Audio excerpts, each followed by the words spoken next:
Morning guys, morning. Labas tayo. As usual, boring sa bahay. So syempre, lalabas na naman ulit tayo. Hindi ko lang alam kung saan tayo pupunta. Yun lang. Kasi maulan ngayon. Pero yan mo na. Ibig sabihin, kung saan tayo dalhin, di doon tayo. Alangan namang di tayo lalabas kapag umuulan. Di naman araw-araw may araw. Lagi talagang may ulan dito. Pero lalabas pa rin tayo. Oy, shoutout nga pala sa mga bago kong subscriber. Dami na natin guys ha. Dati isa lang subscriber ko subscribee. Si Mrs. Ngayon biglang dami tayo Gusto ko sa inyo. Kung nakita ko ngayon, malamang di kayo lalabas. Magkakapilang kayo sa loob ng bahay nyo. Which is okay naman. Kaya lang, minsan nakakabagot. Kailangan natin talagang, alam mo yun, maglakad-lakad. Teka, shoutout nga pala dun kay May. Papa shoutout, asawa ni Lionel. Hello, si Mark, yan. Sino pa?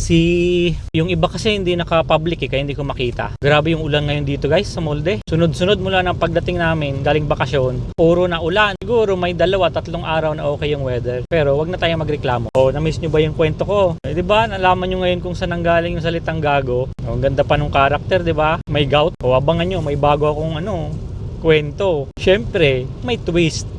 Disclaimer lang Yung mga kwento ko minsan, syempre, narinig ko lang rin dun sa kaibigan ko, sa barkada ko, sa mga relatives ko, napanood ko. Pero, bibigyan natin ng ibang twist para yung mga hindi pa alam, hindi pa nakapanood, at least malaman nila. Yun nga lang, syempre, iba-ibang versions tayo, kwento kwento ng lolo ko, ganyan. Tapos, syempre, ito-twist mo, ibahin mo, pero mayroon pa rin context. Alam mo yun, may ending. Minsan, nakakatawa, minsan hindi. Kasi iba-iba yung nanonood kung natawa ka, goods tayo dyan. Kung hindi naman, bawi tayo next time. Baka isa sa video ko matawa ka, diba? Ayun lang. Kasi pag fishing videos lang tayo, yung iba hindi naman mahilig mag-fishing. Yung iba naman ang trip, basketball, diba? Pero mga hobbies ko naman yun. Pwede natin yung i-clip or isabay. Wala nang problema. Pero, siyempre, magkukwento tayo. Paano lang?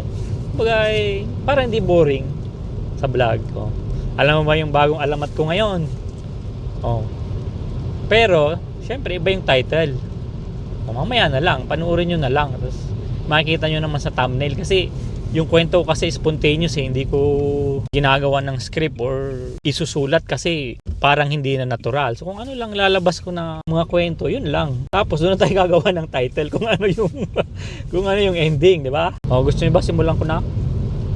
Huwag muna. Ano muna tayo? Punta muna tayo ng bundok para mayroon tayong view. Or sa forest tayo punta ngayon. Kahit umuulan, maganda pa rin ang forest dito. Joke lang. Lamig ng forest. Yunaloko lang kayo. Pero yung mga Norwegians, lumalabas talaga sila. Kahit bad weather, talagang nasa labas sila. Magpipiel tour sila kasi nga, mahirap kalaban yung bagot. Kasi si Mike pala, shout out kay Mike. Ayos yan, si Mike.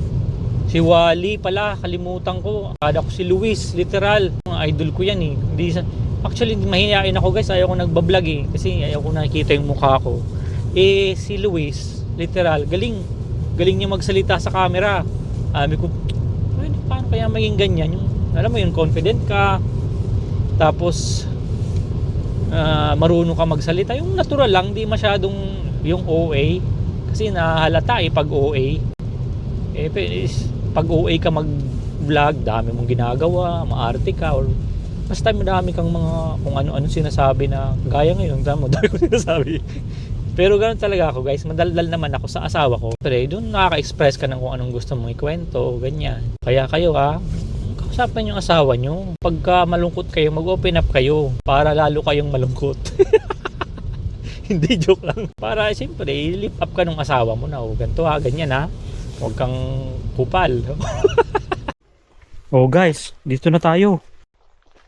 Kala nyo siguro mga vlog ko 10 pinagsisisihan ko. Ngayong 40 na ako. Wala guys, hindi ganun. Saka na yun. Wala tayong mga pagsisisi. Meron din mga iilan. Pero hindi naman ganun karami. Siguro mga 20 lang. Mga bagay na pinagsisisihan siguro. Yung hindi nagta-travel ng madala. Isa yun. Kasi guys, tama nga naman sila. Pagka nag-travel ka na matanda ka na, yung tuhod mo kalaban Buti kung katulad tayo ni yung idol natin na si Pate, diba? O yung hindi nyo kilala si Pate. Kung nanood kayo ng last vlog ko, nandun siya. Yun yung main character doon, diba? Ang galing niya. Kahit may gout, sumali sa competition. Iba. Diba? Buti na lang supportive asawa niya. Diba? Yung maganda. Ay, ibig sabihin guys, nung sa last na video ko, ang gago, stupid, fool. Pero hindi ibig sabihin na hindi ka magwawag. Usually guys, yung mga stupid, di ba? Mga fool yan, yung mga nakaka-invento ng kung ano-ano. Kasi hindi nga maintindihan ng ordinaryo tao. Iisipin nila, ba't sumali yan eh?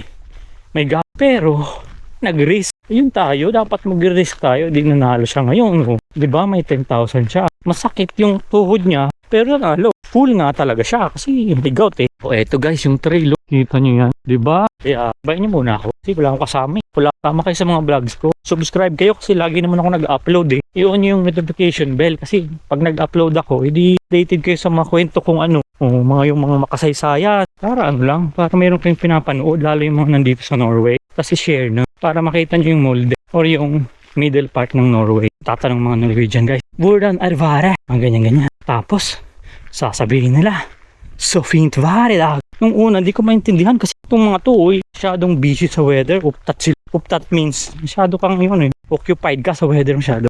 Lagi mo iniisip, busy. Pero, nung tumagal ako dito, na-realize ko, oo nga. Kasi yung weather nila, gloomy lagi. Di ba may winter pa? Dahil galing tayong Pinas. Ano bang ano natin dyan sa weather na yan? Ilagi naman sa ating maaraw. Ngayon, tumagal guys, parang pagka iniinit, natutuwa na rin ako. Kasi iba yung epekto ng araw sa katawan. Talagang nakakadagdag ng mood. I mean, nakaka-change ng humor or ng mood sa katawan. Mas masaya ka. Kaya di ba, yung mga kita mo sila, mga nasa Europe, magbabakasyon ng Asia sa mga mainit na lugar. Kaya ibang-iba yung weather dito. Masyadong hindi naman sa harsh, pero masyadong yung hindi talagang mutsat or mutsat is opposite. Yung opposite ng weather natin sa Pinas. Tayo all year round, may araw. Dito hindi. Papalit-palit talaga. Halimbawa, kahit summer, siyempre nakita mo yung weather. Uy, may araw. Labas ka bigla. Paglabas mo, umuulan na. Mas malamig. Kaya kailangan yung damit mo okay. Tigil muna tayo dito.